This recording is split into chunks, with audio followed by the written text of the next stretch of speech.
Tonight's species is not common to all 9 regions. For the flats angler, this fish is definitely on your bucket list. What I love about them, big or small, is their first run after being hooked. This fish is also the king of camouflaging himself to its surroundings. Tonight, we're talking about bonefish here on the Florida Insider Fishing Report.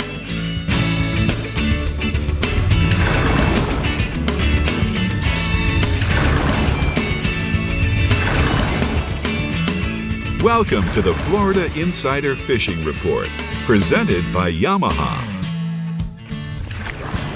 Welcome back to another week of the Florida Insider Fishing Report. We are approaching our last weekend of summer, which means it's the perfect time to get out on the water and catch them up, or, you know, just be out there with family and be out in the beautiful Florida sunshine. You're absolutely right. But today, we're talking about the elusive bonefish, which we all know is Captain Randy Tao's favorite fish to catch, right, Rick? Not so much, Brie. Not so much. But the one thing that's so cool about the bonefish is that, you know, they really get extremely large in Randy's region. And they're doing very, very well. And I'm really excited about tonight's show because bone fishing is one of the fish that I really like to catch. Well, I'm going to listen up because it's still a bucket list. What? Yes. Okay, we'll fix that. Yeah.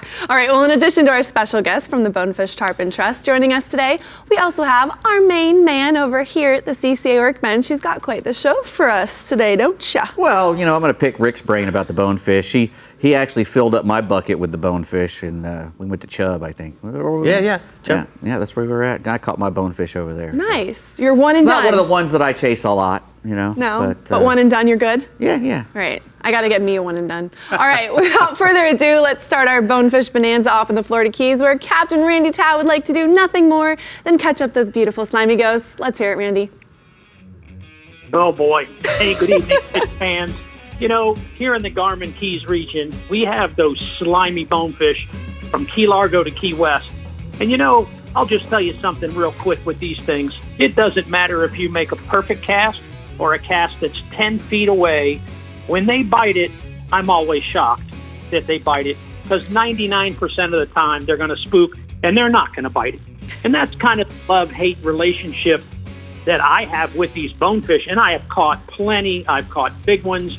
And the one thing that's good in our region throughout the Keys, they are making a comeback. And there are a lot of bonefish starting to show up, some in the upper Keys and certainly in the middle and lower Keys. Some of the best bone fishing we have right now is down in that region, down that way. And guys are getting plenty of shots up on top of the flats. And a lot of this stuff is really timing. You know, you really need to be in that right place at the right time. If you've got a shrimp or a crab or even a jig, you know, or a fly rod, it's something that they're going to eat when they feel like eating. And you just never know. You know, if you want to catch one, you really got to put yourself out there. Get in front of one, make your best cast, close your eyes, keep your fingers crossed, hope for the best, feel the line come out, and it all works. There's magic to it. I don't know what it is, but it keeps people coming back year after year. And I've got a photo of Jim Sportsman from Fort Lauderdale. Now you can see that little pink jig in his mouth, and he caught that on artificial, which is even harder to do. Congrats. All right, what else you got for us, Randy? You know, permit fishing right now is great also, mostly in the lower Keys. That region right now, from Middle Keys, Marathon to Key West, is really a hot spot this time of year.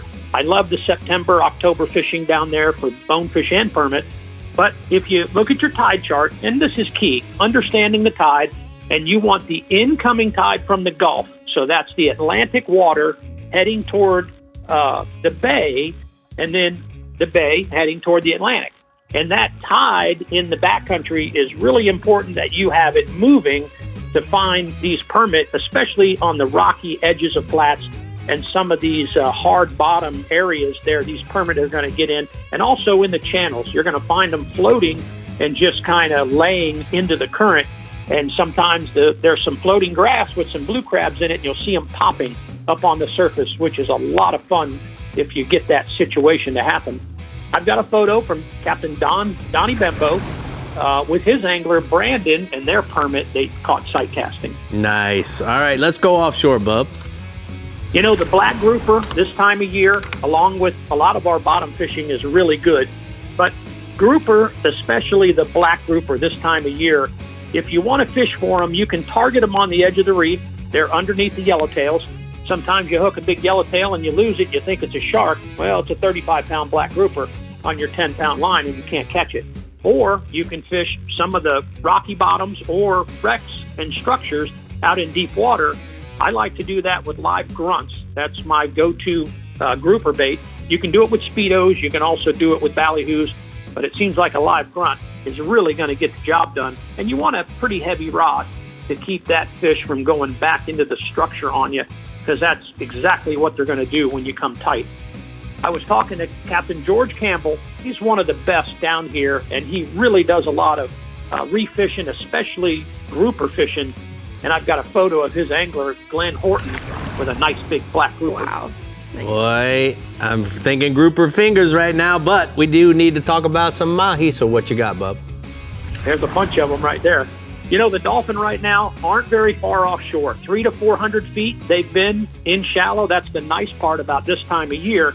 And it's been good. It's amazing how consistent and good the dolphin fishing's been this late in the year. And guys are finding them on a regular basis every day. Now you still have to pay attention to your birds. You've got to find your debris and weeds, and that's where these fish are hanging. But guys are catching plenty of schoolies and gaffer-sized dolphin throughout the Keys, Key Largo down to Marathon, and it's been very consistent. So don't overshoot. You know, don't go out to 800 feet thinking you need to go far to find them, because they've been in shallow lately. That 300 to 400 feet you want to really take a good look at. I've got a photo from Captain Rich Smith with Angling Adventures at a marathon with his happy anglers in their boatload of dolphins. All right, thank you for the pictures this week, Randy. We appreciate you, and we're going to go ahead and take a look at the Sunset Inn, Florida Keys hotspot. Bonefish go early or late for tailing fish, and look in the deeper water during the midday for fish that are mudding in the cloudy water. And then offshore, dolphin look for the birds and the debris between 300 and 500 feet of water. And don't forget, go early. The birds and the debris. All right, let's jump to the Discover Crystal River Northwest region and see what we're pulling up from the depths with Captain Jeff Hageman. Take us fishing, Hag. Bonefish, we don't really have them up there. We occasionally hear about a lost one or two being caught up here. But what we do have here is a lot of redfish, which I love catching them tailing. Captain Bobby Brady in Steinhatchee reports bull reds are on the move right now. Look for birds and or mullet in 3 to 4 feet of water over the flats. Captain Bobby using a 3/4 ounce gold spoon or a weighted weightless owner hook with a paddle tail on it. I got a photo here of a nice Steinhatchee redfish caught with Captain Bobby. Nice. Cute. All right, what else you got? Going into lower Tampa Bay, Captain Jim Pollard of Big Daddy Sport Fishing out of St. Pete reports a solid redfish bite as part of the area. Looking for tailing fish in close proximity to schools of mullet in the early morning and on the bottom of the tide. Live pilchers have been the bait of choice with him, 25 to 30 pound fluorocarbon leader and a 3/0 circle hook. And I've got a photo here of Captain Jim with his son Fisher. When you get a day off near Captain, you got to take the little ones out fishing. Nice. Fisher. Keep going, bub. Moving up the coast, Captain Mario Costello, Tall Tales Charters out of Plantation Inn on Crystal River. Big schools of redfish right now in the backcountry of Crystal River. He's using both mud minnows and live select shrimp free-lined on a 4/0 circle hook. The redfish have been anywhere from 25 to 33 inches. And moving on to snook, Captain Jason Lineberger of Ruthless Fishing Charters out of Tampa Bay reports a good snook bite right now. He's fishing in Middle Tampa Bay. In Middle Tampa Bay, I mean Wheaton Island, 4th Street Flat, and so on. Live sardines have been the bait of choice, either free-lined or corked. The bite has been on the beginning of the outgoing tide, right around the mangrove points with good current flow and overhanging limbs. Most of the fish have been anywhere from 26 to 28, for the occasional fish over 30. And if you chum a little bit extra hard this time of year, you can get those fish fired up in a frenzy. All right, let's go offshore, bub. Moving offshore, the red grouper and gag grouper bite throughout the summer have been pretty consistent. The red grouper bite's been over the flat rock Swiss cheese bottom and anywhere from 90 to 210 feet of water. Cut squid, cut sardines have been the bait of choice on a knocker rig with 6/0 to 9/0 circle hook and 6 to 8, 10 ounces of lead, depending on the tide and depth you're fishing. Well, a lot of big red grouper out there, but the average right now has been just under legal to 6 pounds. The gag grouper bite's been generally a little bit deeper than the reds. Anywhere from 120 to 260 seems to be the right depth over rock piles, ledges. Once you find these depths, you're going to have to fight your way through the red snapper to get those gags. So big hand-sized pinfish, big grunts like Randy was talking about earlier. Keep those smaller red snapper off you and target those big gags, and you'll catch those big American reds too. Heavy gear is a must. Standard bottom rig with anywhere from 100 to 150 pound leader with 7/0 to 12/0 circle hook and 8 to 16 ounces of lead, depending on the tide. Or if you're power fishing, you can get away with a little less. Fishing on the motors and not anchoring up, you can get away with a little less lead. There have been quite a few reports of some fish over 30 pounds, but the average has been anywhere from 4 to 8. And last, the mangrove snapper bite in Tampa Bay Shipping Channel and offshore throughout the rest of the region has been really good on high relief structure, and anywhere from 20 to 70 feet has been holding lots of mangroves right now. Live shrimp, live sardines, small pinfish on a knocker rig has been the go-to bait with snapper. Smaller hook, smaller lead, smaller leader. They got really good eyes. Put a little chum in the water. It'll keep them attentive and get the bite going a little better. And late evening and afternoon bites have been the most productive right now.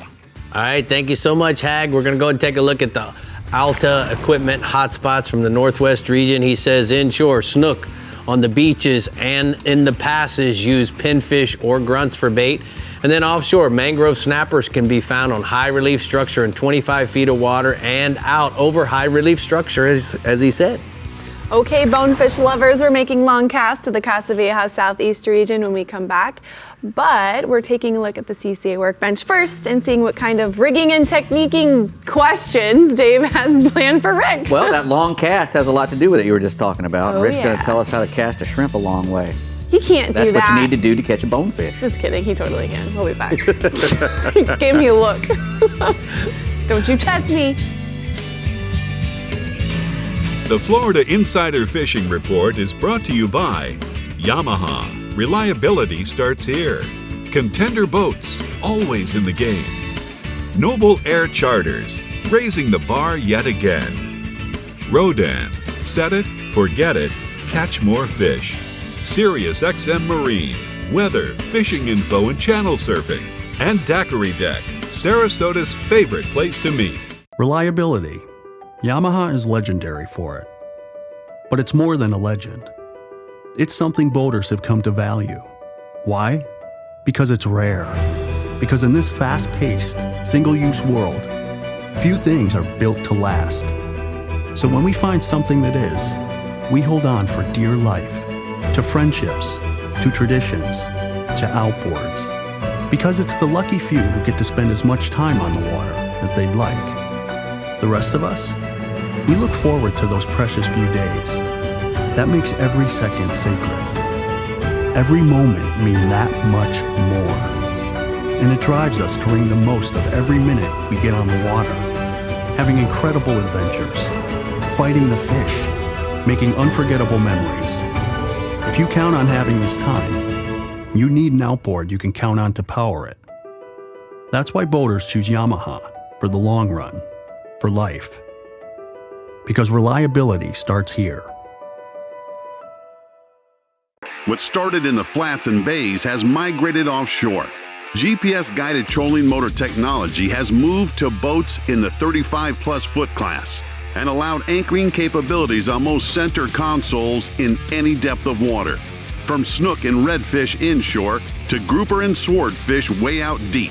Rodan Marine Systems has a GPS anchor to hold your vessel on location. Set it, forget it, catch more fish. The only reel with over 100 years of heritage. ALVEY sidecast reels allow you to cast over 150 yards with up to 900 yards of capacity. ALVEY's state-of-the-art drag and 22-inch retrieve rate per wine is perfect for any surf challenge. ALVEY reels are manufactured to best practice standards and are in fact so robust that the ALVEY also comes with a 10-year salt and sand warranty. For more information, go to alveyus.com.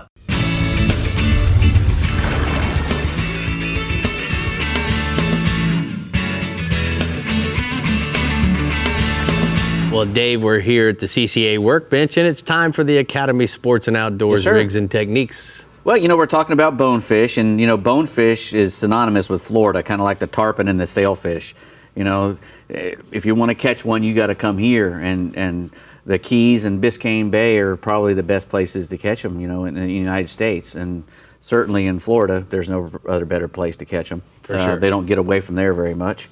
But, the reason that they're so sought after is because of the way they're built and the way that they act on the flats. They're very wary fish. They're always, because they're in that shallow water, they're worried about things getting them from above and below, the sharks and stuff in the areas that they're fishing. So they're very wary, and that makes them a great fish for us to chase and try to catch because they're hard to catch. Right. And when you get them on the line, they really smoke. They can go really fast. They got that really wide V tail and a short, stout little body that can really push them, and that's what makes them so fun to catch. And in the Keys down there where you go, a lot of guys like to catch one with the fly. Other guys, you go out and catch them with a shrimp. Right. And that's what we're going to talk about today, is trying to get, because anybody can go out there with a live shrimp and go wading and maybe catch one of these on the flats. You're correct, Dave. Let me tell you what I think are some of the key things that you need to know if you're going to go bone fishing. First off, a medium light rod that's 7.5 feet long, or even 8 feet if you can find one, is going to throw a shrimp, which is very light, a long way. Yeah. The key to what I really like is whether I fish with the diamond braid. If I'm going to use the diamond braid, I'm using the 9X because I've learned that the 9X is specifically designed for casting over the 8X, right. And it casts probably 20 feet further. There's still a place for the mono, so we certainly can use some mamoy. I like 8-pound or 10-pound because anything bigger than that, it doesn't cast as well on the windy days. Right. Now that you've established the rod and reel combo and what line you're going to be using, what I like to do here, Dave, is I noticed you didn't tie a leader. You just tie straight to whatever it is. This is 10-pound. Okay. You do have a leader. Mamoy. No, all I did was double it. Oh, okay. Okay. And so what I'm going to do here is I'm going to take, this is the Pro V Octopus Eagle Claw Trocar hook.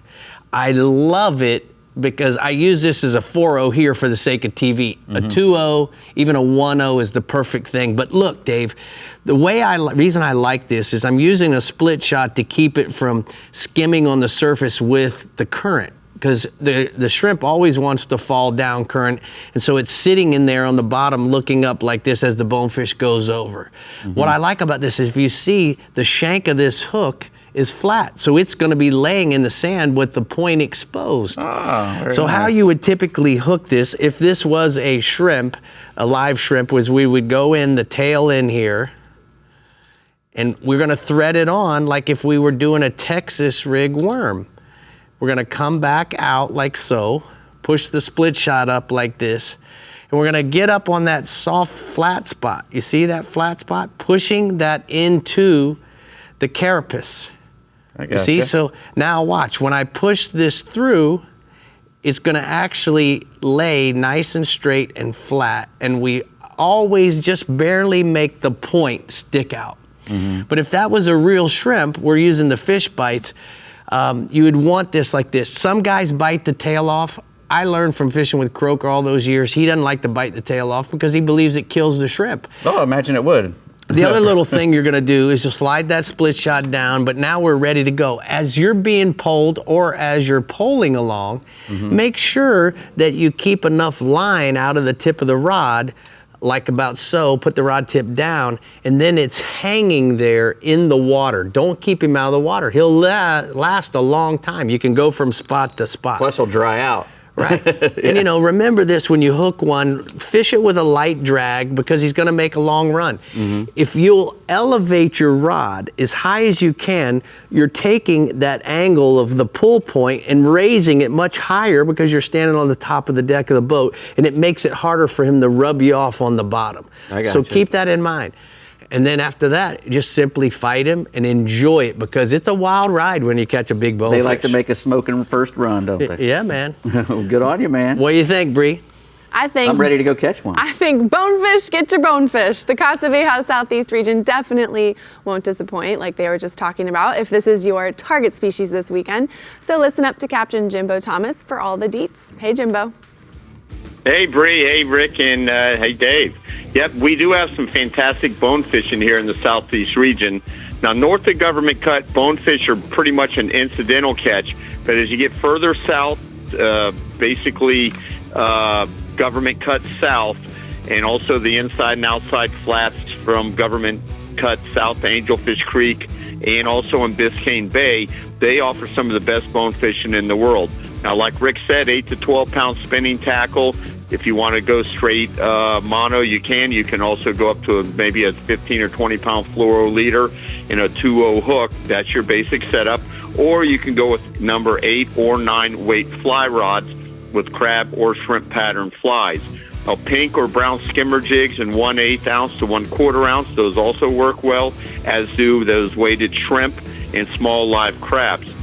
Now, our good buddy Captain Joe Gonzalez, he's been finding bonefish first things in the morning and then late in the afternoon when the water isn't so hot. He's been fishing on the oceanside flats from Soldiers Key south to Elliott Key on the higher stages of the tide. Then in the middle of the day when that water's hot, he's been finding schools of mudding fish in deeper water along the edges of the flats in roughly 4 to 5 feet, and those water temperatures aren't so hot down there. And then a well-placed jig, fly, crab, or shrimp in the fish's path, that will get you a bite. Now, the average fish is typically 6 to 8 pounds, but fish up to and over 10 pounds are not uncommon. I got a photo here. This is Ron and Susie Whetstone from Orlando with a pair of nice Biscayne Bay bonefish they caught with Captain Joe Gonzalez last week. Now, staying inshore, snook fishing remains good in the inlets and also in the surf off the beaches.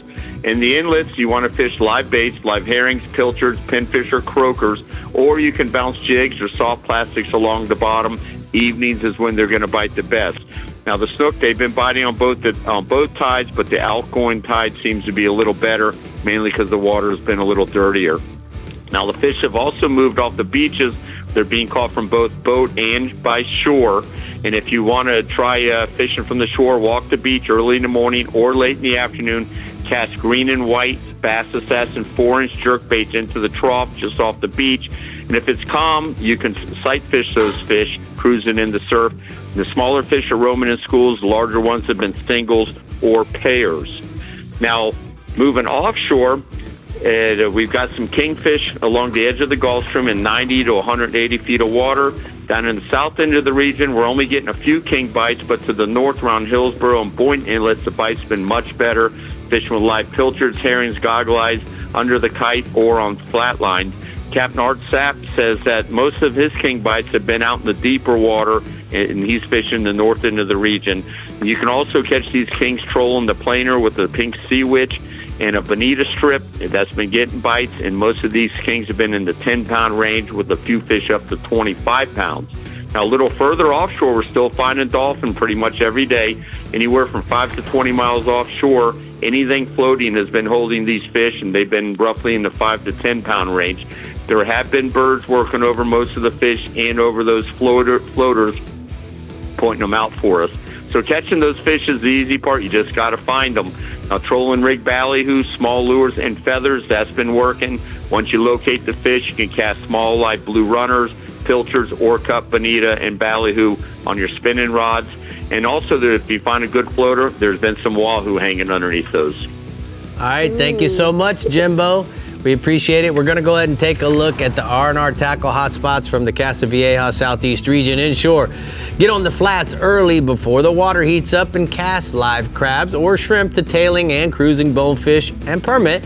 And then offshore, head offshore and search for the bird activity, floating debris and weed lines, and be ready to catch dolphin with rigged ballyhoo, small live baits, or even maybe a cut bonito. I'm always ready to catch dolphin.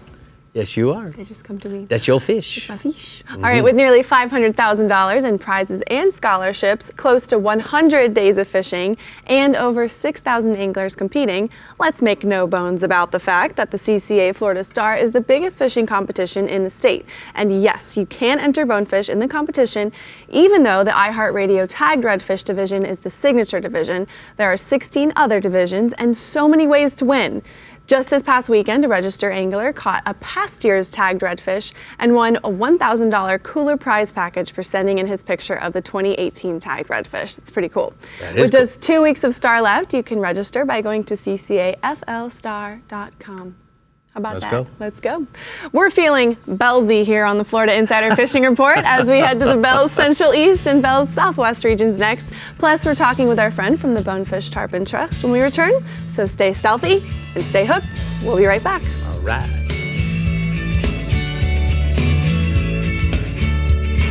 The Florida Insider Fishing Report is brought to you by Power Pole, Total Boat Control, Bass Assassin and Saltwater Assassin, the best lures, period. Blue Water Outriggers, everything for your outdoor adventure. GARMIN, join the club. Florida Coast Equipment, Florida's largest Kubota dealership, serving Southeast and Southwest Florida and Florida's Space and Treasure Coasts. And CASA VIEJA Lodge, 5-star angling in beautiful Guatemala. I'm Captain Rick Murphy, and I'm a life member of CCA. Why am I so involved with CCA, you ask? Because I want our fisheries to be in better shape for my kids and their kids. CCA is working to ensure the future of recreational fisheries and the rights of recreational anglers. The future of fishing starts today with you. How do you want to leave things with your kids? If you're like me, you'll want to make the right choice and go to joinccaflorida.com right now.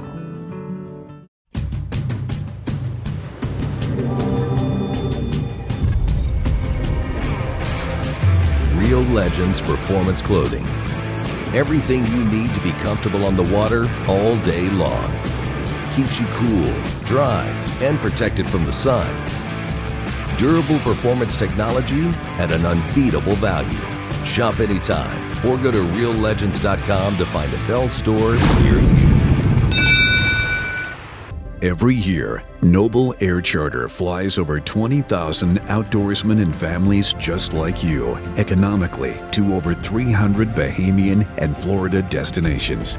Noble Air Charter makes a substantial investment improving booking and aircraft route planning to create the most affordable and economical flight possible. And tomorrow, Noble Air's team will rise to the challenge to raise the bar yet again. Navigating at night can be dangerous, even for the most experienced drivers. With over 400,000 pixels, Night Track makes it possible to navigate in the dark with confidence. Night Track seamlessly interfaces with all multifunction displays, 2013 or newer, and offers boaters or the outdoorsman peace of mind at an affordable price. For more information, call 251-605-9100. Well, we're back here in the studio, and with me is Dr. Ross Buchek from Bonefish Tarpon Trust. And Ross, you know, you were here a few months ago, and I'm glad to have you back. But more importantly, tonight we're talking about some bonefish. So let's get right into it. Rick, it's great to be back again talking about bonefish. In the Florida Keys, we've had a resurgence of bonefish right now, likely due to a lot of different conservation measures that's happened not only locally, but also internationally. And places like Belize and Mexico and Cuba over the last 10 years have done a really good job of protecting their bonefish, which no doubt means more larvae drifting to us through the loop current into the Keys. And locally, we've done a great job of fixing our water through the conversion of septic systems to sewer systems, which no doubt improve the water quality for bonefish and has helped reboot our fishery a little bit. So right now what we're doing is we're trying to keep that fishery going through a lot of different angles. One is we're trying to find their spawning aggregations so we can make sure those fish are not stressed out when they spawn, and also go study the fish to make sure they have no weird toxins or chemicals that may be interfering with their spawning. Right. So let me ask you, what's the depth that you're typically looking at? We're looking for these big spawning aggregations. You know, these are upwards of 1,000 fish in about 9 to 10 feet of water, probably on the ocean side of the Keys, anywhere from Biscayne Bay all the way potentially down to the Marquesas. Nice. So, you know, Ross, the one thing that comes to mind is, you know, when you hook a bonefish, you heard me talking about it in the rigs and techniques, you know, they make these screaming long runs at first. So, you know, what are our practice in regards to catch and release techniques? Man, no doubt. Bonefish are like one of the fastest, have to be one of the fastest fish you can catch. And they're sprinters. They put so much energy to running and fighting that when you catch them, they're out of breath. And if we want to keep this fishery going for the long term and keep it real productive, we got to make sure that these fish that we catch are released and can be caught again. And the best thing we can do for sure is just keep them in the water at all times or as much as we can. Let them breathe. And if you want a photo, just pull them out for a second, take the photo, and then put them right back in. So there's another question that comes to mind, and it's, you know, where do all of our bonefish come from? Do we know? That's a great question, Rick. And we've spent some time trying to figure out who are the parents of our bonefish. And through different studies, genetics, ocean current modeling, we found out that there's a percentage of bonefish, a good percentage of bonefish, that are actually spawned in places like Belize, Mexico, and Cuba, and then drift over in the loop current to the Keys. But we also have a local population that spawns and provides larvae to us as well. So it's two sources. Nice. All right, so look right in that camera there, Ross, and if somebody wants to know where to find out more information, where do they go, bud? Yeah, if you look us up at bonefishtarpontrust.org, you can find out all the information we have. And if you see any bonefish spawning sites in the Keys, let us know. Or if you want to get involved and help and protect the fishery, it'd be great. Thank you so much. Well, thank you for all the viewers for the Florida Insider Fishing Report. We appreciate all the stuff you guys are doing in regards to bonefish, tarpon, and permit. And we look forward to having you back on the show again, right, Brie? Yep, next year. All right, if you're feeling lucky, appreciate you guys. We appreciate you too. You might catch a bonefish in the Bell's Central East region, but if not, Captain Jim Ross has some other options to target. Right, Jim? Yeah, we sure do, Brie. You know, bonefish aren't real common in my Central East region, but there's a few caught every year by guys that are fishing, you know, the surf for pompano and whiting, anywhere throughout my Central East region here. And they also get inside of Sebastian Inlet once in a while. You can find them in there around those little cuts and swash channels. And cut bait, you know, like cut shrimp and sand fleas seem to be the two most common things that we're catching them on here. Now, once again, we don't catch a lot of them. Most of them weigh about a pound. But here's my advice to any of my Real Legends Bell Central East region people that want to catch a bonefish. Call Captain Rick Murphy. Because Rick knows how to catch these things. Now, Rick, real quick before we leave bonefish, I've got a picture here of a redfish. This is one of our typical redfish, and we're going to lead into redfish in our next segment. But my question to you is, have you ever used a sand flea on the flats to try to catch bonefish down there in the Keys? No, but I imagine that they would eat them. Chico Fernandez one time told me that in Biscayne Bay alone, that he was told that there was over 1,600 different things that a bonefish might eat in the bay alone. Oh, sand flea, hello. Yeah, so imagine sand fleas on that list. I'm bringing some the next time I come to the Keys, and we'll go check it out. All right, let's do it. So let's go check out these bull redfish that everybody's been catching. They're in the backwaters, in and around the Haulover Canal, in and around some of the areas around the O'Galley and Melbourne Causeways as well, and then up in the main channel from about Oak Hill all the way out to New Smyrna. Now, obviously, if they're not inside, they're outside. So our inlets, especially our outgoing tides at Ponce and at Sebastian, are doing really, really good right now. Live mullet, cut ladyfish, cut pinfish, cut crab, or live crab is all working pretty good. You can also catch them a lot of times, especially low light conditions, on a saltwater assassin diedap or swim bait. And that mama's chicken or the glow with the chartreuse tail or the lime true seem to be three good ones, especially if you're using them at the inlets. And our average redfish runs about 35 to 45 inches right now. So, you know, we showed you that picture of that redfish just a minute ago, But that's a typical fish that we're catching right now, is a good size fish. Now, offshore, our dolphin run, we haven't really had our fall dolphin run just yet, but they're showing signs of improvement every single time the guys are getting out. So right now, if you're fishing outside of Sebastian, you can find them as shallow as the 60-foot mark, all the way out to 210 feet of water on the western edge of the Gulf Stream, all the way up in the north end of the region up by Ponce Inlet. Naked and skirted valley, who are working really good. Live pogies and live mullet will also work, especially if you're trolling them around structures like reefs and wrecks, because if you've got scattered weeds and you're just drifting or trolling, those hard bottom structures tend to hold more bait, and the dolphin will congregate around them. And that seems to be one of the tips that the guys, especially from Canaveral North, have been using lately. And of course, you can always catch a kingfish or tuna or something else on that live bait when you're doing that as well. Most of our dolphin are running about 5 to 10 pounds right now. Every once in a while, you'll find one a little bit bigger, but we're going to get better action as we come into these next 3, 4, 5 weeks. And then my last species is king mackerel. Right now, the bite's pretty good on most days outside of Ponce and Canaveral. I haven't heard as good of reports out of Sebastian lately, but out of Ponce, the 9 to 12 mile reefs seem to be holding good fish. Out of Canaveral, it's those 16 to 20 mile reefs, that 8A, that Pelican Flats. Chris Benson is holding good fish. And a spoon behind a planer or a sea witch behind a planer seems to be working good. Large lip diving plugs, especially first thing in the morning, are doing really good. And then, of course, any kind of live bait that you want to drag. We had some really big fish this past week, and I've got a couple of pictures here. One is of a net. My son Justin took her out on a charter here recently. That's one of the fish that they caught. His smallest fish that day was about 22 pounds, by the way. And then I've got a second photo here. Captain Mark Gibson of NaughtyDiverCharters.com had Scott Allen with Scott's grandson, Dustin Collins. And look at that first kingfish for that young man. Isn't that a stud? That's a framer. That is a nice one. Love it. Yes, it is. Well, thank you so much, Jim. As always, great job. But it is time for the Rodan hotspots from the Central East region. So we'll say goodbye. All right, inshore, bull redfish on the edge in Edgewater and Haulover Canal areas. You're going to use cut crabs or bait fish on a knocker rig, and then offshore, tarpon, snook, shark along the beaches. Look for the schools of mullet near the surf break and cast live mullet into those pods of fish. That was a lucky kid right there. That's a good first catch. That's awesome. All right, we're getting all the BEALLS Southwest intel right here, right now from Captain Ronnie Houston, who's always ready to impress us. So Ronnie, tell us what we're fishing for this last fine weekend of summer.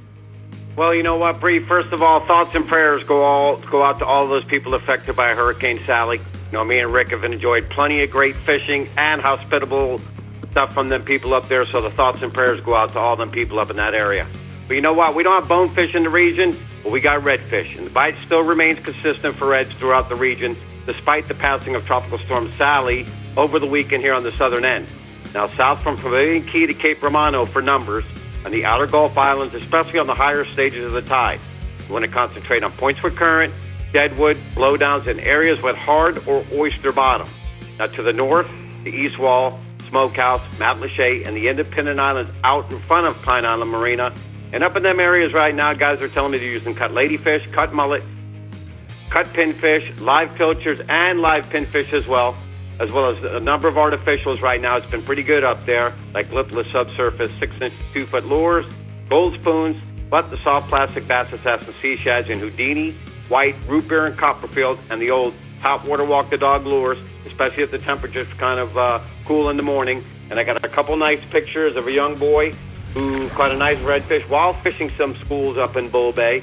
And I got another picture with Captain Corey McGuire fishing on the outside of a couple oversized reds. Now, still on the inshore side, the snook. With the recent rains, we've got flooded over here on the southern end. The snook bite and areas of freshwater runoff is what you want to concentrate on while this water is receding.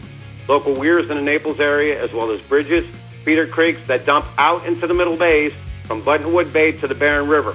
But the Everglades backcountry right now from Two Island Bay to the Lopez River. Concentrate in those areas on points with current, feeder creeks, and then also those areas that incorporate wind-blown shoreline. Variety of artificials like prop baits, chugging lures, 4 to 5-inch Bass Assassin vapor shads in white, lime truce, or gold, which is a favorite color of Rick's. Also plenty of snook on the outer Gulf Islands. The exception with that is a lot of those fish are 18 to 25 inches, anywhere from Pavilion Key to Lossman's River. And I got a couple nice pictures of some oversized snook One with Michael Dixon up to the north, who fished the recent tournament over a weekend with a 38-inch snook, and one with my brother down south with a nice 35-inch snook caught over the weekend. Now, on the offshore side, the red groupers. Here's something different for you guys. For the guy who's looking to catch red groupers out of a bay boat, the most important thing is having moderate weather. And this is a good time of year to do that.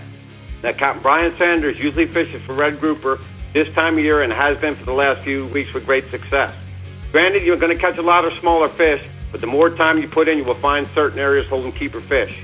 Depths for him have been anywhere from 35 to 45 feet of hard bottom, anywhere south of Wiggins Pass and north of Indian Key, drifting and using bucktails to locate these fish with squid, or simply using cut squid, mullet, pinfish, or goggle eyes on the bottom. And I got a couple nice keeper-sized red groupers he just caught recently while running his bay boat out to those areas. Last species is going to be the mangrove snappers. Captain Corey McGuire reports a great bite from Santabella Stump Pass. Depths have been 60 to 80 feet of water, chumming with white bait to bring the fish to the surface, then scaling back your tackle to 50 to 20-pound fluorocarbon with a 1-0 to 2-0 trocar circle hook. He also likes to have a chum bag with at least 2 blocks in a bigger mesh bag, and he's fishing wrecks and ledges. And it looks like the weather this weekend is going to calm down, so you get a chance, get out and do you some fishing. All right, thank you so much, Ronnie. Great report from the BEALLS Southwest region. We're going to take a look at the Catty Can hotspots. Ronnie says that inshore juvenile tarpon fishing the shorelines along the Peace River, Myakka River, and Tippecanoe Bay, as well as the East Wall. Proud of you. I got it? Yep. All right, offshore permit, Stump Pass to Kansas Pass, fishing wrecks 8 to 30 miles out using live crabs. It's anybody's guess if I can read anything. My guess is no. Always. Coming up, we're seeing what is swimming around in the ALVEY Reels Northeast region. But first, are you ready to have a swimmingly good time over here at the CCA Workbench with Dave? Ooh, it's heavy, isn't it? You're heavy, not too heavy. They see us strolling. We just had to come on, Brie, put some booty behind it. How much weight this thing can hold. So much weight. We're going to the beach, but guys. Look at the tire. Look at the tire. Don't look at the tire. Looking a lot of low. You looking like you got low. You got the ass in the back. I'm done. I'm sweating. I'll be back. The Florida Insider Fishing Report is brought to you by Academy Sports and Outdoors. Have fun out there. Ameritrail. Load. Launch. Relax. Real Legends. Exclusively at BEALLS. Okuma. Inspired Fishing. Discover Crystal River, Florida. And Maverick Boat Group.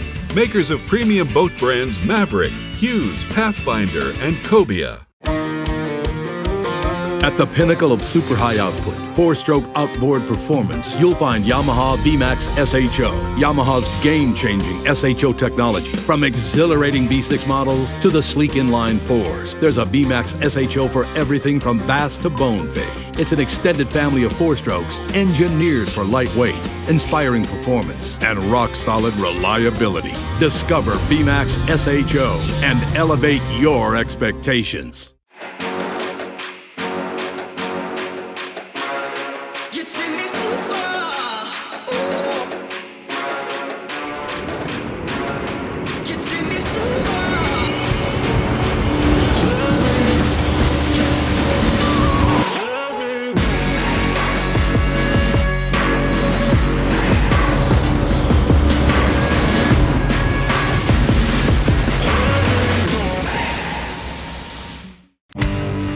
Stetson Blaylock, Todd Auten, and Terry. Let's go! GARMIN Live Scope, I tell you right now, if you don't have it, you are behind. It's just wild. It's like a video game. If you do not have that GARMIN Live Scope, you are definitely missing out. Bassmaster Classic Champion! Here in the Florida Keys, we're doing our best to keep guests and residents safe from COVID-19. Here's how you can help. Please respect each other and wear masks in public places. Please don't gather in large groups and maintain 6 feet of separation. Take 20 seconds and wash your hands with soap and water or use hand sanitizer. Enjoy the Florida Keys and stay safe. For more details, go to flakeys.com.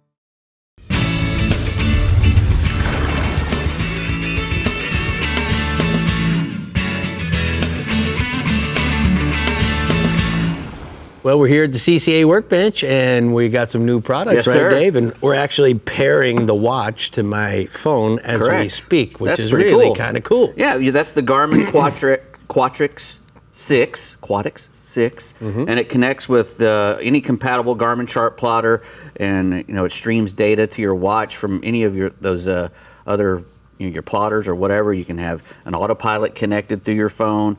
It'll change. You can change steering. You can do whatever you want to do. It tells you what the depth of the water is through your phone. It'll fusion link up to your audio system, so you can listen to all the music that you want to, everything. And because it's it's a smartphone, a smart watch. That hooks It's a to your dummy smartphone. with the phone. Yeah, well, it'll do your heart rate, satellite GPS navigation. It gets text and emails just like your phone does, except it's on your watch. And Right. You can just do amazing stuff with it. It's made to go out into the Cool into watch. the water. So you can see now that we got our displays all lit up now. Right. In there, so cool. Yeah, it's very cool. Get that Quatrix 6 and you go to Garmin.com. All right. Find out how to get a hold of it. Good job. Next, we got some Bass Assassins. This is the new little skunk ape, and it's pretty much finesse crawl. That's a big thing nowadays, is the little finesse crawl dad. And it comes in 21 different color combinations. This little joker is 3.5 inches long, and it's perfect for tipping a jig or using it as a drop shot, finesse style, or on a Ned head jig, any of those kind of things. And you can leave the little paddle tail on here like it is, or you can split it up and give it a little bit more. Which way would you like to fish it, Dave, if you were I'd fishing probably this? split it, just because I like to have all the little appendages hanging out and whatnot, and gives Me it a little too. More, it gives a little more stick going. And they're infused with the bang scent as well. So that's a good thing to have. You can. They're delicious. Yeah, Go they get are. you some of those. Cool. 21 different color combinations for those. Next, we got some Jerry LEDs. These are actually made for guys who are wanting to go out and wade to catch flounder. And Jerry makes these kind of lights. We got the bright light over there, which is made for clear water, and then the yellow light, which is made for dirtier water. And he handcrafts these all. They're made of high quality stuff and built to last with reliability. And you can go get you a little 12-volt game feeder battery and walk all night and be able to flash flounder and gig them. They got a 30 to 40 watts. You get a lifetime warranty. The 50 watts and higher that you can put on your boat. He's got them for above water and below water. And, just if you want to light up a flounder, go to Jerry's LEDs and LED.com, LEDS.com, and he'll put you on them. All right, so before we went to break, you were over here in a big cart. Tell us about this. These are from Illumicart, and you can go find them at illumicart.com or bigkahuna.com. The Kahuna Beach carts. And that's the Big Kahuna Beach and Fishing Wagon. It's all new. It's got a nice UV deck in it, so the water and sand goes right through it. Yeah. Actually, they told me today, if you go onto if you go to that illumicart.com and put in FIFR, they'll give you 10% off. Any of these Guys, things. you better take advantage of that. Exactly. 10% off. 10% off. Just going and getting one of those, and they're really heavily built. They have all the rod holders are welded on. All the pins in the holders to hold your rods are welded in. All the surfaces are smooth. You can crawl in and out of that thing over there. There's no harsh surfaces that are going to catch your line or whatever. They're made perfectly for either the pier or the beach. Somebody even told me that they'll float.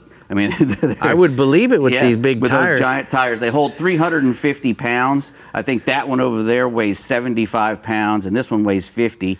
You can take these sides off? You can take the sides off if you want to. Can you add anything to this? Yes, you can add the little, all kinds of little things like this little table here. Oh, okay, yeah. Yep, and they have a loader that you can put on your receiver on the back of your truck, and you can actually don't even have to lift it into the back of your truck. You can put a little receiver on and stick it right on the receiver and carry it on the outside of your truck.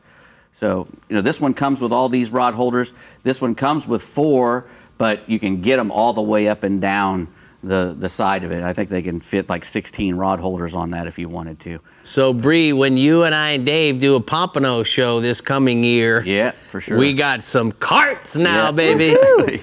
So those beach carts, they don't have any bearings in them. So they're those wheels, and they're perfect for sand. You can just glide over the sand with them. And where do you go to get them? You go to illumicart.net or illumicart.com, or I think that's it, and bigkahuna.com. Or kahunawagons.com. That's Kahuna it. Wagons. Kahunawagons.com. All right, well, that sounds like a fun, bougie beach day to me. I'm down. Let's take the wagon. All right, Alvey Reels Northeast Regioners, you always have the best names for your species up there, but this one has to be my favorite by far. Tommy Derringer, explain to us what you call a redneck bonefish is, please. That's right, Brad. I think I talk about this every year during the Bonefish show. I wish we could say we have bonefish up here in the Alvey Sidecast Reels Northeast region, but, we're just a little too far north for their liking. We do have what some refer to as the redneck bonefish, which is actually the redfish. That's what I'm going to talk about, and we've got some great redfish stuff going on in the region right now. With the mullet run going strong, the redfish have been stacking up at all of the area inlets. There's been quite a few slot reds at the inlets, but there's some oversized fish in there as well. The last bit of the outgoing tide has been the very best, and the bait of choice has definitely been a finger mullet. That's been the bait of choice for everything right now, and they've been pretty easy to find. There's huge schools of those finger mullets. They're going in and out of the tide all around the inlets. They're easy to find and net them. The bigger breeder bull reds, they're going to start to show up in better numbers probably over the next few weeks as they start to get ready to spawn. And again, the inlets are going to be a good bet for those big fish. But really the hot spot in the region for those really, really big bull reds is in Jacksonville, in the St. Johns River, near Mayport, all the way up and around the Dames Point Bridge. You can fish the edges of the channel, or you can use your fish finder to locate those schools of those big bull reds. Halved blue crab, cut mullet, or cut ladyfish, those are great baits, and you're going to want to fish those on the bottom. I like to use a 6 to even 8 or 10-aught eagle claw circle hook for those guys. And just remember, take the time to revive those breeders, learn how to do it. If you don't know, give me a call, I'll tell you how to do it. Make sure they swim away really healthy so they can make lots of baby redfish for us. We also have some really big flood tides happening this weekend, and it's going to be a great time to get in the grass and look for some tailing redfish. Now, the best way to find a good Spartina grass flat, really, guys, is just get out there and do some exploring. You don't want to be that guy that goes up on the flat just because you see someone else already fishing it. Just about any and all of the big grass areas can and will have fish tailing on it at some point during the flood tide. And man, we have huge grass flats, so there's plenty of room for everyone. Now, it's best to get out a little earlier or a little early as it just starts to flood so you can set up and watch the fish move onto the flat. And I've got a picture of Captain Cullen Traverso. He sent me this picture of his business partner, Captain James Canellos from Hightailing Fishing Charters. Caught a nice one on the fly there in the flood tide. Just classic picture of the bonefish, the redfish that get in the grass Redneck up there. Bonefish. So cool, man. Yeah, we'll get you guys up here to do that sometime. Okay. So staying inshore, going back to the mullet run here, the tarpon, man, they are feeding on those schools of mullet big time in the inlets and around the bridges. The early morning incoming tide is going to be a perfect time to get out and find those tarpon while they're feeding. It's really pretty simple, at least to find them. Just look for the feeding fish busting the mullet. You really can't miss them. They're going to be skyrocketing well above the water line. And I've mostly been having my clients just free line a mullet on a 7-aught eagle claw trocar circle hook right around the edges of those mullet schools. Now, you can also put them under a float, or you can even use a little bit of weight to get your bait under the pot a little bit. Now, sometimes if we don't get bit right away, I'll have one of my anglers switch to a different setup, and we'll just see which one gets the faster bite. Now, this can also be a great time of year out along the beach to fish the pokey and the mullet schools for those tarpon. But you know what? It's been really sporty in the ocean this week. But when it calms down, that might be worth a look. And I've got another photo. This is my man, Rick Bodge, with a tarpon that he landed with me this past week right there in the St. Augustine Inlet. Now, moving offshore, there hasn't been a whole lot of offshore fishing this week. Like I talked about before, the seas, they've been angry. But I did speak to Captain Jimmy Laidler from the Legend Fishing Adventures. He tells me there's been a really good mixed bag of different snappers biting right now in those 120 to 140 foot depths. And Jimmy reports that there's some big mangrove still out there, as well as some really big mutton snapper. And he did say this month, typically the bottom fishing can be really good, but they really aren't fishing for one specific species other than the triggerfish. And that's going to lead me to my final offshore species, which is the triggerfish. Those guys are spawning right now, and there's both good numbers and some really big fish around. My buddy Nate Creeder from Team Creeder Fish tells me that the triggerfish have been wide open, out there pretty deep in those 140-foot plus depths, with fairly easy limits happening on most days. And Nate says he's catching those fish on little tiny pieces of squid or little cut pieces of Boston mackerels. You're going to want to use a smaller, really sharp circle hook like that Trocar by Eagle Claw. You know, those triggerfish, they've got some tough mouths on them. And I've got one last picture. This is Nate Creeder with that one-man triple up on some really nice triggerfish. Wow, I bet that was fun pulling that mess in. All right, dude, thank you so much. We appreciate you, and we're going to go ahead and take a look at the strike zone hot spots from the Northeast region. Tommy says inshore, tarpon and redfish at the area inlets. Fish around the schools of mullet. Use that 8-0 to 10-0 trocar circle hook in the nose of those mullet. And then offshore, triggerfish are spawning at 140 foot and deeper throughout the region. Try some fish bites. It would be much harder for them to get it off the hook. That was a fun mess. It was a fun mess, but you know how hard those things pull. Yeah, well, one's 3 of bad them enough. times 3. Wow. All right, we're seeing what the weekend bite is doing in the Fish Bites East and StarTron Central West regions, and we return here on the Florida Insider Fishing Report. But before we go, remember to keep up with everything fishing in Florida. Head over to our website, like us on Facebook, follow us on Twitter and Instagram, and of course, subscribe to our YouTube page, Captain Rick Murphy. We'll be right back.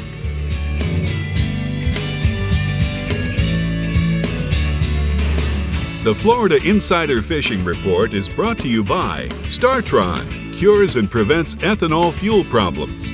ALVEY Reels, a better way to fish. CCA Florida, the voice of recreational anglers for over 30 years. Diamond Fishing Products, our reputation is on the line. Murphy's Law Sport Fishing, book your trip today at murphyslawsportfishing.com. And Strike Zone Fishing.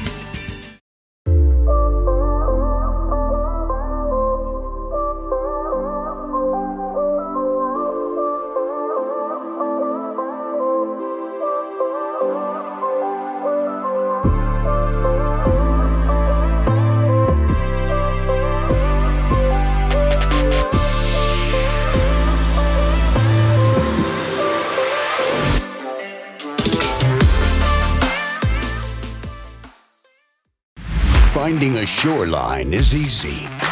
Finding a sure thing is not. For over 20 years, anglers from Kitty Hawk to California and every shore in between have come to know one thing: that nothing says no to fish bites. So just stop with the fishing and get busy with the catching. Ask for Fish Bites or Fish Bites Fight Club lures or visit fishbites.com. Come explore untouched Florida, where you'll step into holy sea cow and fish pristine waters where you'll reel in, whoa! Come discover Crystal River with exciting adventures and incredible surprises everywhere. From exhilarating river adventures to scalloping in the Gulf to delicious fish to fork cuisine, this is the place where you can relax into Just a short drive from Tampa and Orlando is the amazing Discover Crystal River, Florida. Learn more at discovercrystalriverfl.com.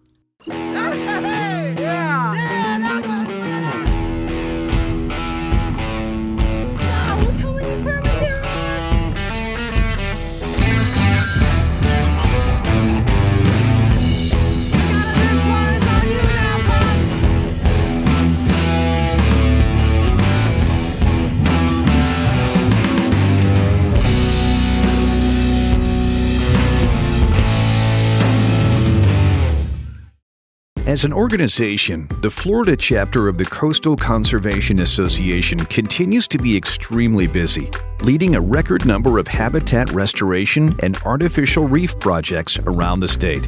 One of CCA Florida's more recent projects is the deployment of the Boise Bernadette, creating the newest artificial reef in St. Lucie County. The CCA Curtis Bostick Reef, consisting of the 180-foot steel vessel seized by U.S. Customs and Border Protection, was deployed on June 23rd, 12 nautical miles southeast of the Fort Pierce Inlet. On the west coast in Charlotte County, the CCA Florida Charlotte chapter is proud to have led the efforts to create another artificial reef named the CCA Phoenix. This new artificial reef is situated 12 miles offshore of Boca Grande Pass, in approximately 50 feet of water. The first of many deployments occurred in 2018. Continuing deployments of the CCA Phoenix Reef are scheduled with the goal of adding to the reef annually to make it one of the largest reefs in Southwest Florida. Artificial reefs create benefits to both marine life and the state economy. They enhance recreational and charter fishing, offer diving opportunities, increase reef fish habitat, and much more. But it's not just efforts to bring artificial habitats to life. For over a decade, CCA Florida has been working with the University of Central Florida to restore living shorelines and oyster reefs in Florida. CCA has also supplied volunteers and boat support. And we've all heard of recycling at home. But have you heard about recycling oyster shells? Since early 2017, CCA Florida has been collecting oyster shells from local restaurants, drying them out for at least 6 months, and returning them to our coastal waters. CCA has collected over 85 tons of oyster shells to date, and 20 tons of dried out shells have been returned to several coastal areas to create new oyster reefs and to stabilize critical eroding shorelines. It's evident that together with the Building Conservation Trust, CCA National's Habitat Program, and our many partners, CCA Florida is making a positive impact on habitat restoration and water quality. I guess there's no question. They Nope. do everything. They do everything, including recycle oyster shells. That's awesome. It is awesome. You go, CCA. Proud of you. Okay, we're putting our grown-up pants on for the Fish Bites East region because you're in for quite the fight this weekend. Tell us what we're catching, Holiday. Well, you know, the bonefish that we got in my region are just not the same species that you find in the Keys. They're a smaller subspecies that averages under 2 pounds, but, you know, I've seen them up to 7 or 8 pounds. And bonefish in my region are typically an incidental catch that anglers catch when they're targeting pompano, either in the surf or near the inlets. But, you know, you can target them in places that are shallow and have you know, good shrimp and crab populations, like the flats and shorelines from Peanut Island all the way up to Lake Park Marina, or on the beach, anywhere off Jupiter Island. And then inside and outside the sandbars and cuts of St. Lucie Inlet. Those are the places. That's about the northern part of the range. They get caught further north, but even less often than they're very hard to target once you get past St. Lucie Inlet.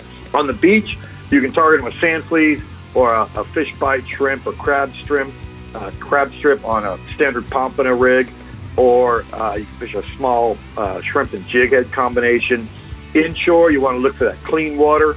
You can sight fish them with a live shrimp and just a small split shot. If the water's dirty, you'll end up blind casting. You can work the deeper cuts in the sandbars with a shrimp or jig combination. Seems like the incoming tide's a lot better for them around my region. The average bonefish in my region is going to be 1 to 2 pounds. The other thing, the rough seas are limiting the snook fishing in the surf, but we're getting the first good push of mullet inside the Indian River and the Intercoastal Waterway. That's got the surface bite going along the shorelines, along the seawalls, and along the docks. Start your day throwing topwater plugs or a saltwater Sasson dye dapper in the mullet colors. And then as the sun gets up, switch over to a live mullet. There's also been a good snook bite in at the Palm Beach County piers using mullet, pilchards, either grunts or jigs on the bottom. A lot of that bite is at night. All the rain we've had early in the week got the spillways running in Palm Beach, Martin, and St. Lucie counties. A big swimming plug or a shad-tailed jig will produce some nice slot and overslot fish at the spillways. And there's also a good nighttime bite going on at Jupiter Inlet on live mullet or sand perch. The average snook in my region, 5 to 20 pounds. I got a photo. That's Bob Cresswell with a nice snook he caught from the beach in Martin County. That fish just ate a silver spoon. Nice. All right, well, let's go offshore. Well, you know, rough seas had stirred up the water on the reefs. That picked up the mutton snapper bite in my region. with that dirty water, you don't have to use a super long leader, so you can cut back on that. In fact, a lot of guys are just doing well on the standard, single hook, slip sinker, bottom rig. The key is to use baits that have a lot of scent to them, like a ballyhoo or a grunt plug or a dead sardine or cigar minnow. Even a jig and ballyhoo combination is working right now. The best mutton bite has been off the reefs in Jupiter in 75 to 90 feet of water, but there's also been a lot of fish coming off the Loran Tower Ledge. On the 6 Mile Reef, there's been a lot of fish, and even some nice legal fish on the sand pile in Stewart. That's only 50 feet of water. The average mutton snap in my region right now is 3 to 8 pounds. I have a photo. Typical mutton, that's Captain Jonathan Earhart. He caught that mutton off the Loran Tower Ledge off Hope Sound, and that fish ate a grunt plug. The other thing, if you're looking to pull on something big out in blue water, head on out to one of the deeper reefs and wrecks, drop down a live blue runner, a goggle eye, or a mullet for a big amberjack. There's some huge fish on the mullifin. There's some fish on the Wickstrom, the Rankin, the Andy, the Sea Mist. All those artificial reefs have some big AJs on them right now. You'll find the smaller fish, those under 20 pounds on the reefs and wrecks, in 60 to 75 feet of water. Once you get out past 100, you're going to come out with some bigger fish. Bring a bigger bait, you'll get the bigger fish fired up. Gear up with 50 to 80 pound braided line, 80 pound fluorocarbon leader at 9.0 to 12.0, trocar circle hook, and just enough weight to get your bait down. And if you're driving over them, you should mark them like 20 feet above the wreck. You can also use a 10 to 20 ounce jigging spoon. The current's been smoking, so heavier is even better. Average amberjack, 20 to 30 pounds with fish to 50 pounds or more in my region. Hollywood, give us a bass report. Well, the rains from Tropical Storm Sally have dropped the water temperatures on Lake Okeechobee, and that's really fired up the morning bass bite. Most of the guys are fishing the eelgrass and Kissimmee grass line from the pass at Kings Bar all the way to Cochran's Pass. It's still a dawn bite. Guys are throwing white spinner baits, shad-colored topwater plugs, or Bass Assassin Elite shads in that albino shad or the pearl colors. You want to look for busting fish or diving birds, and that bite's over by about 9 in the morning. Then it's time to work a 8 or an 11-inch June bug or black with chartreuse-colored worm, working along the outside edges of the grass and the isolated buggy whips, or just stake out and fish live shiners along the hydrilla points, and you'll do well. If numbers are your game, the Rim Canal is full of small fish. You can target them with prop baits, stick baits, or swim jigs. It's a 20 to 30 fish morning on the lake, fish to 6 pounds. You can be off the water by 10 o'clock with a pretty good morning. All right, thank you so much, Hollywood. Good report from the Fish Bites East region. It is time for the TNH Marine hotspots for the East region. He says inshore, snook and tarpon in Fort Pierce Turning Basin, flare hawk or live mullet, pinfish, and croakers are going to work for those dudes. And then offshore, mud and snapper, 75 to 90 feet of water off of Juneau Pier, sardines, cigar minos, or grunt plugs are going to catch those mutton snappers. Staying classy, kicking some bassy. I'm That's liking it. that. By the way, I have caught a bonefish. When? In a cast net just south of Boynton Inlet. Oops. Does that count? No. Yes. No, it doesn't. I just remembered that I did that. Okay, in the StarTron Central West region, I'm still gonna go catch my first video. Check your box. Okay, no, it's a half check. Half We're going check. to the Central West region. It's looking like we're talking about another redneck bonefish with Captain Jeff Page. What are we looking at for the weekend, Page? Well, we're looking at a lot nicer conditions rain-wise. And you know what, Rick? As you know, in the StarTron Central West region, that redfish can be as tough to catch at certain times as the bonefish is down in your region, especially when you got the crystal clear water and 100 other redfish teams chasing him. But that being said, this time of year, with all the tannic water that we have from all the rain that we've had, the redfish are a lot easier to catch because the water's not as clear and they're in way bigger groups. So when the winds are light in the morning, which I look forward to soon, it's been blowing pretty good lately. Look, it's not uncommon to run down a shoreline or run to your next spot on a flat and see a group of fish raise up, or they'll be crashing on small hatch bait on the flat. You find that scenario, it's best to have a couple rods with gold spoons, 1/4 to 1/2 ounce. I found this year the 1/2 ounce gives you that extra 20, 30 feet that sometimes you need when them schools push away and you need just to be able to cast a little bit further. live bait, the pinfish, only because he throws further than that pilchard. And it really doesn't matter if he's alive or dead. Just the key is to get it out in front of that school.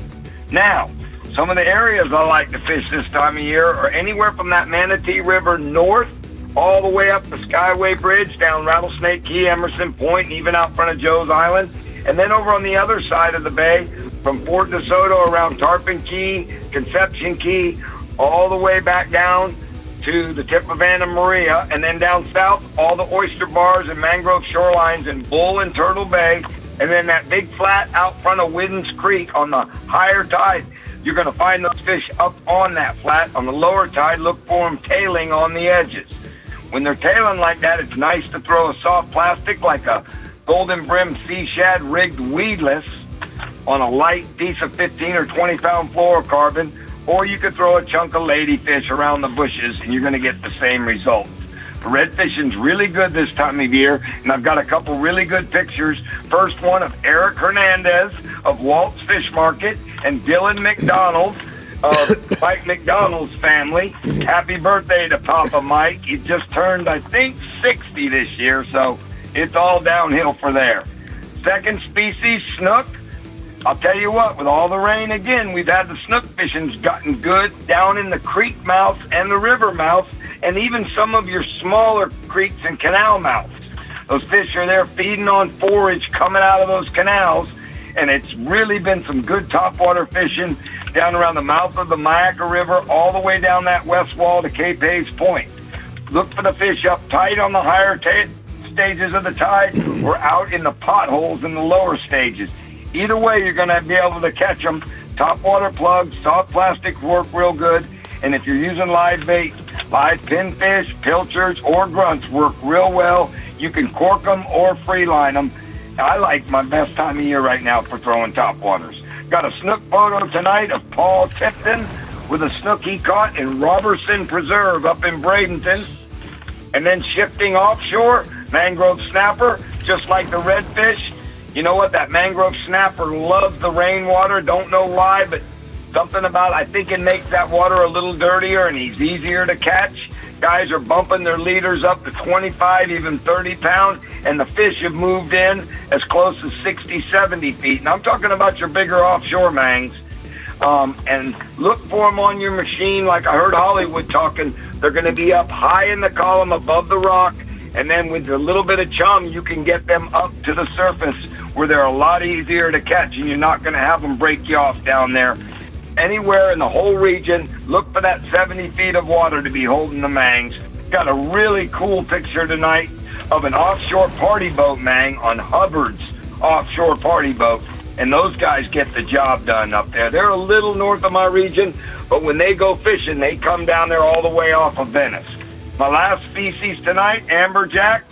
When the weather finally lets up and the guys are able to get offshore again, the AJ fishing was going off the chain with fish up to 45 and 50 pounds, but the average is just what Holiday said, 20, 25 pounds, and they're holding on ledges and springs in as close as 90 feet, out to 130 feet, live blue runners, live pinfish getting the job done, and it's not uncommon to be able to chum them to the surface as well.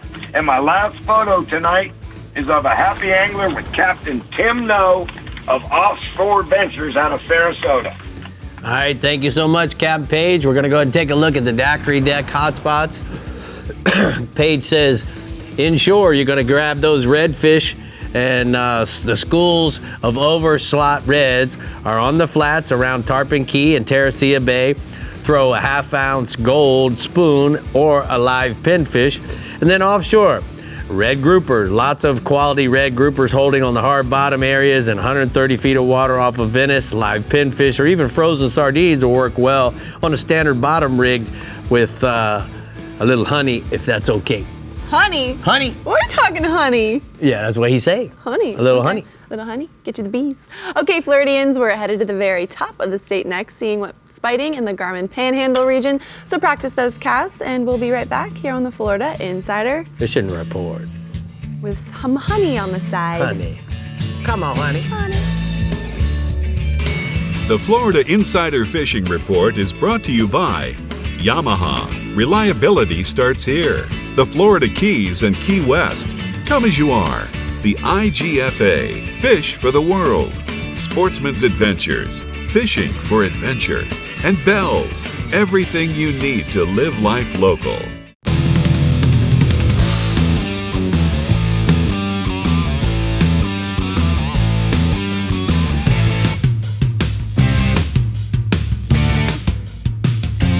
When you live on an island, surrounded by warm, clear water, and a million ways to enjoy it, it's amazing you'll ever have time to come up for air. Key West. Close to perfect, far from normal. Get a great deal on the Kubota L-Series tractor. Built upon a solid foundation of cast iron and steel, the Kubota L-Series tractor is the #1 selling compact tractor in the U.S. for over 10 years. With a powerful Kubota diesel engine and dependable gear or HST transmission, it's ready to take on your toughest projects. Right now, get the L2501 HST for payments as low as $149 a month. Florida Coast Equipment, Florida's highest volume Kubota dealer. Remember the glory days of gasoline? It's just not made the same anymore. Kick your gas into gear with STARTRON. Pump up the performance in all of your engines. Cure the problems of ethanol with the power of enzymes. And maximize your mileage every time you drive. Kickstart your engines with STARTRON. Have you ever felt your heart pounding while feeling the power of a tarpon in the Florida Keys? Or experienced the changing colors of a mahi as you bring it on board? Whether it's in the Bahamas, the Florida Keys, Guatemala, or the Florida Everglades, Murphy's Law Sports Fishing has the ability to guide you to the fish of a lifetime. To book your trip today, call 305-246-0673 or go to murphyslawsportfishing.com.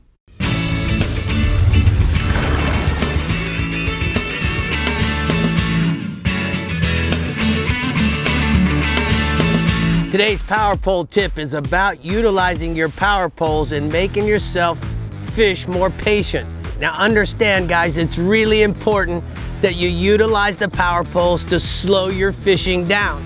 The fish are gonna feel a pressure wave even if you're in a technical poling skiff that's very light. So as you approach a small bay, make sure that you power pole down and let that wave go out in front of you. Sit there for 3 or 4 or 5 minutes. And what that allows you to do is the fish get used to the pressure of the weight of the boat as it's in the bay. In 2001, when I was first introduced to the power poles, it was in the IFA Redfish Championship, utilizing the power poles and power poling down, fan casting from 9 o'clock to 12 o'clock and then around to 3 o'clock, picking up the power poles, moving 60 feet.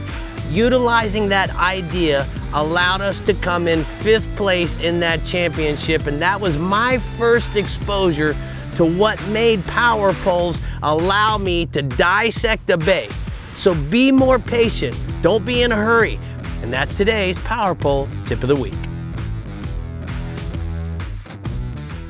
Okay, anglers, Captain Pat Deneen in the Garmin Panhandle region has just what you want to hear when it comes to catching your favorite catch. So let's listen up for your offshore and inshore tips. Talk to us, Pat. Hey, Brie, I mean, obviously the Panhandle, we've been dealing with Hurricane Sally all week. Right. So there hasn't been much fishing occurring since last weekend. And as far as bonefish go, I mean, some are caught up here, but not really enough to target. But right now, the mangrove snapper fishing has been before the weather really good throughout all the Panhandle bays, particularly the jetties, the bridges, and the deeper docks. Hands down, live baits are the way to go. Pilchards, shrimps are great baits of choice. You want to use light tackle. Mangroves are notoriously leader shy, hardware shy. So, you know, use the smallest hook you can get away with, the lightest sinker you can get away with, and 12 to 15 pound fluorocarbon leaders. The mangroves are running up to and about 13 inches, but they have been pretty strong, again, prior to the weather. And then once again, the redfish are in the spotlight because the redfishing has been hot. You know, the falling tide of the inlets with the right baits can be money. Take the effort to get some of those right baits. Live croakers are hands down the best bait. You want to nose hook them and fish them on a Carolina rig near the rocks and the bridge pilings. to get the croakers. You can cast net them or hook and line catch them in the muddy bottom bayous.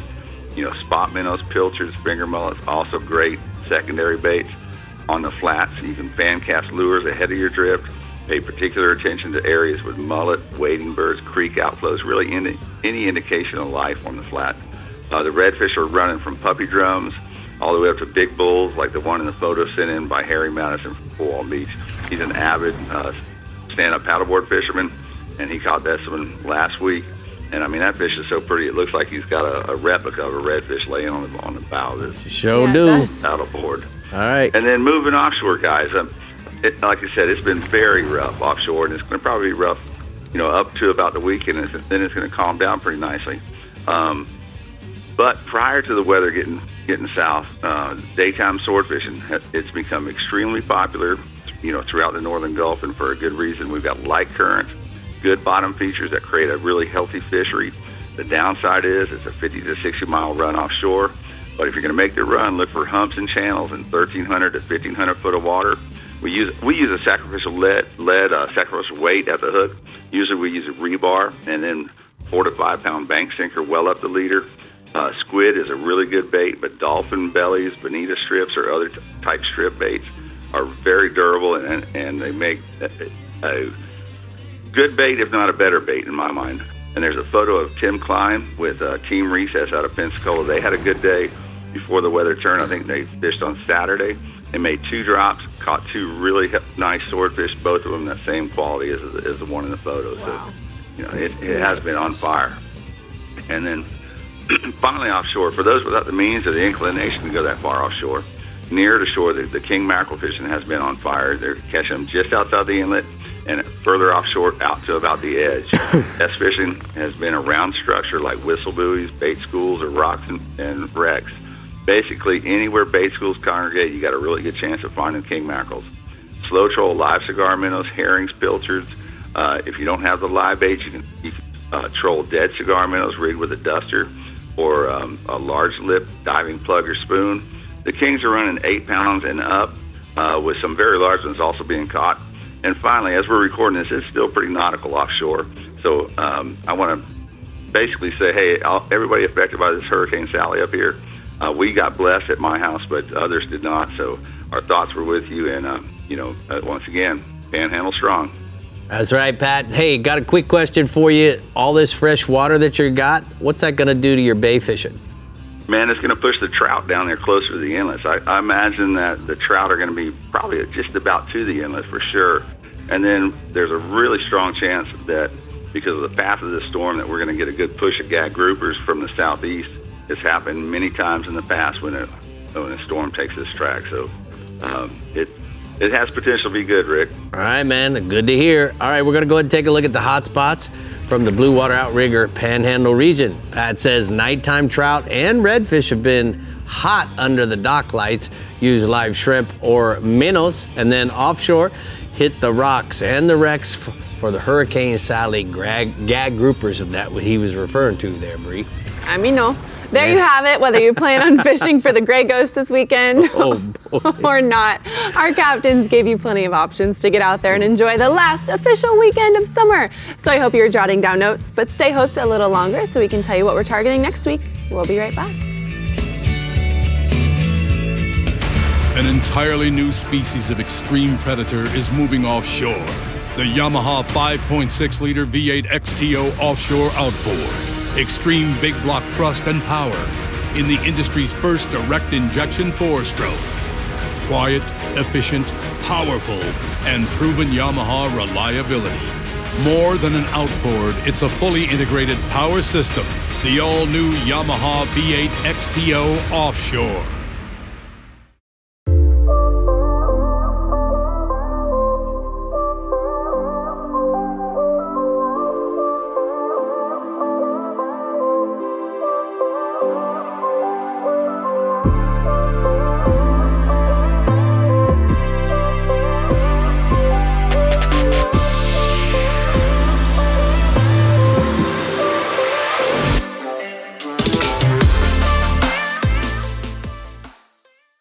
Why is CASA VIEJA Lodge on everyone's bucket list? Left teaser. Left flat as well, 2 fish. They're everywhere. Right flat teaser as well. Left flat, right flat teaser.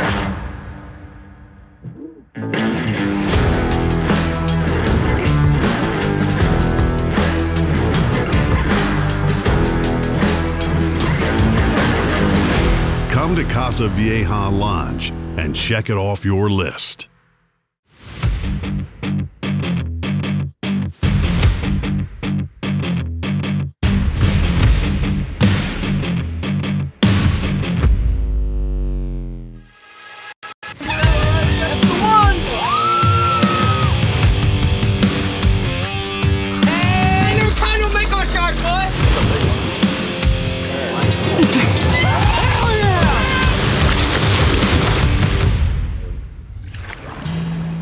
All right, next week we're talking triple tail. Ooh. Some good eating stuff right there. Yeah, they are. So I gotta tell our viewers. Okay, wait, Paige uses Siri to recite into his notes, and then he prints it out. Right. So in his offshore report, here's Let's his look at report it. here. It goes, live pinfish or frozen sardines will work well on a standard bottom rig.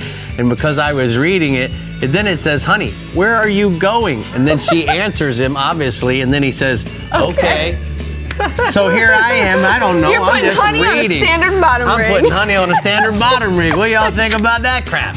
You get All more because bees of with my boy honey. Jeff Page. That's, Made me look behind like the a scenes in the ding-dong. Florida Insider Fishing Report. We'll see you guys next week. Thoughts and prayers are with Bye, Panhandle guys. region. Love you guys.